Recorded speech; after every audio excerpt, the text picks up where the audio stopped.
Welcome, welcome, welcome, my dear nostrils, to the Nashville Nose. I am your host, as always, Dr. Magnifiscent.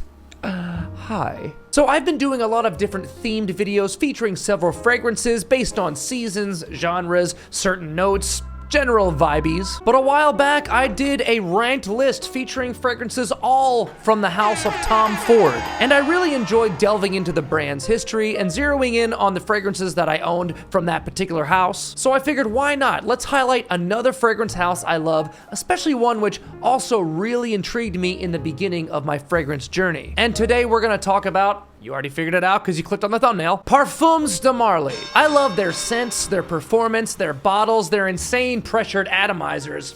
Jeez, look at that. What a typhoon. You really feel it when you put it on. It's like sandblasting the skin off your neck. All the way down to their caps. These Parfums De Marly caps weigh more than most other brands' full bottles. You could somebody up with this thing if you slingshot it straight at their dome, which I don't recommend or condone doing that. This is the internet, you can't be too careful. Whew, that would leave a hell of a welt and probably delete some memories. Based in Paris and founded in 2009, this house, although young, started with a mission to reincarnate the quote-unquote splendor of the 18th century. More specifically, the court of Louis XV, the King of France from that era, who was apparently a renowned connoisseur of fragrances. So much so that his court was named La Cour Parfumée. And I know I'm butchering my French, sorry. Otherwise known as the Perfumed Court. According to historians, the finest perfumes were created for him in commemoration of his other prestigious passion, horse racing. Hence where the little horsey theme comes in on their bottles. You know, a lot of people ask me if I think the bottles look boring. I say nay. And apparently some of those original perfumes made for the king himself are still conserved to this day in the Louvre Museum in Paris, which I was just there not long ago and I didn't see it. Gonna have to go back. Fast forward to 2009. Julian Sprecher? Sprecher? I actually don't know how his last name is pronounced, but Julian, the founder and artistic director, launches his brand blending the juxtaposition of the lavishing extravagance of centuries past, filtered through modern sensibilities, making his stamp on the fragrance market as a niche quality, sort of against the grain nod to the classic era with a forward-thinking, contemporary vision. I think it's a really cool theme they have, but the proof is in the pudding for me. They just produce beast-like gem after beast-like gem. And the current 7 that I own in my collection get a lot of steady usage in my rotation. So let's dig into my Parfums De Marly collection and really get detailed on each of these magnificent scents. The Doctor is now in. Coming in last place today, unfortunately, is Kalan. But do keep in mind, although it may be hard to believe considering my expansive collection, I don't purchase bottles lightly. That's not true, I blind buy all the time. Oh, not good, I know. Do as I say, not as I do, dear nostrils. But at this price range, I really do have to love it in order for me to invest in a full bottle, even at discounter prices. Don't get me wrong, I've done my fair share of fragrance gambling, but I actually did sample all of these Parfums De Marlys before I bought any of them. And I really do dig Kalan. I'm reminded every time that I smell it. I mean, it was a win-win either way, because I knew that really fancy red bottle would look great on my display. Fire, as the kids say. This is great for fall, especially when it's still relatively warm out, because it does have a nice fresh open with blood orange, but the spices really drive this scent. And the lavender, moss, and woods smooth it out nicely, almost kinda hinting towards Fougere Town, but not going fully into that world. It has an energy to it, it's vibrant, and it's gotten me a lot of compliments. Some people have compared this to Baccarat Rouge 540. I don't understand that at all. To my nose, it couldn't be further than that. The only similarities I see is the red on the bottles. But smell is subjective. If that's something that you pick up on, then I'm curious. Comment below. Okay, final thoughts on Kalan. This is a really great release, but definitely not my favorite. I really love it, but I don't think I would ever choose this over any of my other Parfums De Marlys that I own. You know, if I had to sacrifice one for some reason, like if for some magical reason, me smashing a Parfums De Marly bottle could somewhere help a blind child see. Okay, I don't know where that was going.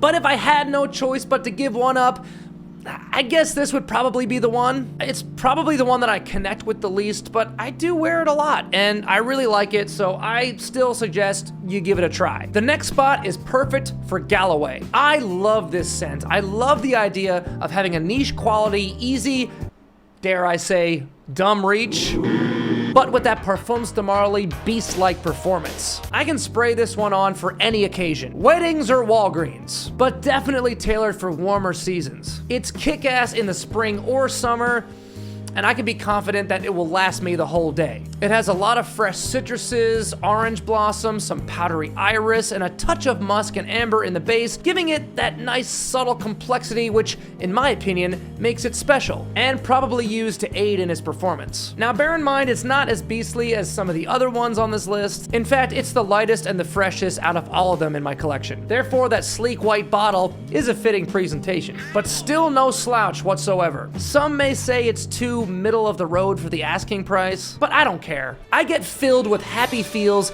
every time I smell it.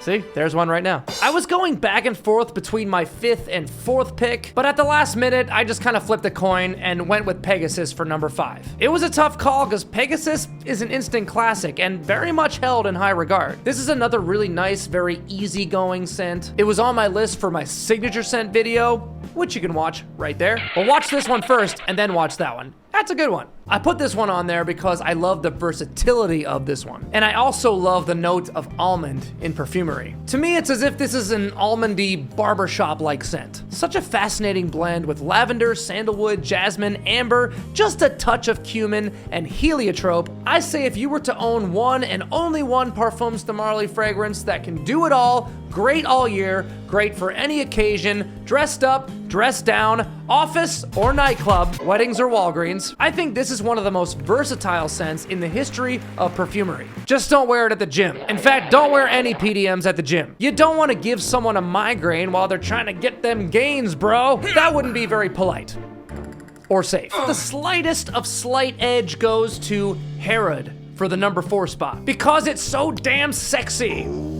And it's their tobacco scent. You know how much I love my tobacco. We also got vanilla, cinnamon, incense, vetiver, cedar, and musk. Hey, I love all those notes too. Wow! It's dark, dry, and musky, but also sweet and almost gourmand-like at times. Especially as it dries down, it really starts to sweeten up. This to me makes an ideal fragrance for the dead of winter. I picture a turtleneck sweater, a pipe, a fireplace, and a 70s mustache? Oh my God. Is this liquid Ron Burgundy? Oh, great Odin's Raven. Well, at least it's not Sex Panther, right? That smells like pure gasoline. I've seen several other fragrance reviewers rank this at number 1, and for good reason. It's absolutely gorgeous. I couldn't refuse it, hence why I have it. But you know, if this is only number 4 on today's list, I got some heat coming. The race gets tighter and tighter as we get closer to the top, but if there's one fragrance that could knock Herod out of the top 3, it would have to be Layton. Layton is, let's face it, a people pleaser, a compliment monster. It's nothing far left field, not a challenging scent at all. To me, this is like if you took something mainstream like Bleu de Chanel or Sauvage and just f***ed it up. And f***ed it up real good. It's another super versatile scent and perhaps their most popular release. It's one of the first that I heard about when I discovered this house, and sure enough, yep, it was love at first sniff. I love Layton. It's really fun, it likes to party, but it has a beautiful extravagance about it at the same time. It's got some of your more mainstream notes like apple, mandarin orange, bergamot, geranium, violet, but then it takes a left turn with cardamom, patchouli, some slight sweetness from vanilla, and then a nice touch of oud to give it a good amount of depth, underlining what makes this scent a truly niche masterpiece. This also justifiably makes its way into a lot of number 1 spots on a lot of other fragrance YouTubers reviews, but like I said, it's a tight race. Also, this ranking, especially in the top 4, could easily be interchangeable depending on the time of day, month, year, depending on the exact location of Earth's orbit, with the ions reflecting off the moon, controlling the tides and the moods and, you know, my horny levels. I don't know. Let's not use that. As absolutely to die for as Layton is, for my number 2 spot today though, I'm gonna go with Carlisle. Another winter scent just like Herod. It has warmer, sweeter, spicier notes like patchouli, vanilla, rose, nutmeg, and tonka bean. Then they just toss a big old green apple right up top. It's somewhat similar, but more versatile with that extra little fresh and fruity addition in there. Yeah. Some also say it's a bit of a middle ground between Herod and Layton. There's no tobacco note listed, but if they did list one, I could probably be easily fooled. Cause I get something sort of tobacco-like in there. It may be the patchouli that's giving me that feel. Unfortunately, this only comes in the gigantic 4.2 ounce bottle, which is more than enough juice to easily last to the end of my great-grandchild's lifetime. I wish it came in the 2.5 ounce bottles like the rest of my collection. This one kind of sticks out like a sore thumb on my display, but whatever, it makes a nice centerpiece because I do have an odd number of bottles, so that's a plus, I guess. As you may know by now, I will always prefer smaller bottles because they're way easier to travel with and, at the very least, cheaper overall, even if they cost a little bit more per mil. I know I probably won't even be halfway through this by the time my dying day finally comes, so it must be something special if I'm to invest in a gargantuan bottle, and it very much is. Worth it! So what's gonna make the #1 spot today? You may have already figured it out by process of elimination. It's one I'm not ashamed to rave about every chance I get, and it's Pegasus Exclusif. Holy wow.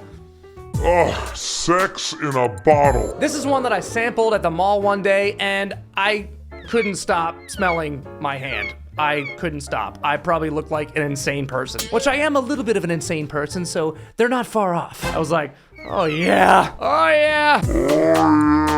Okay, I'm going back to get this thing. I love it so much that I paid full retail. Ah, oh, it burns, it stings, it hurts. I know, I don't like doing that.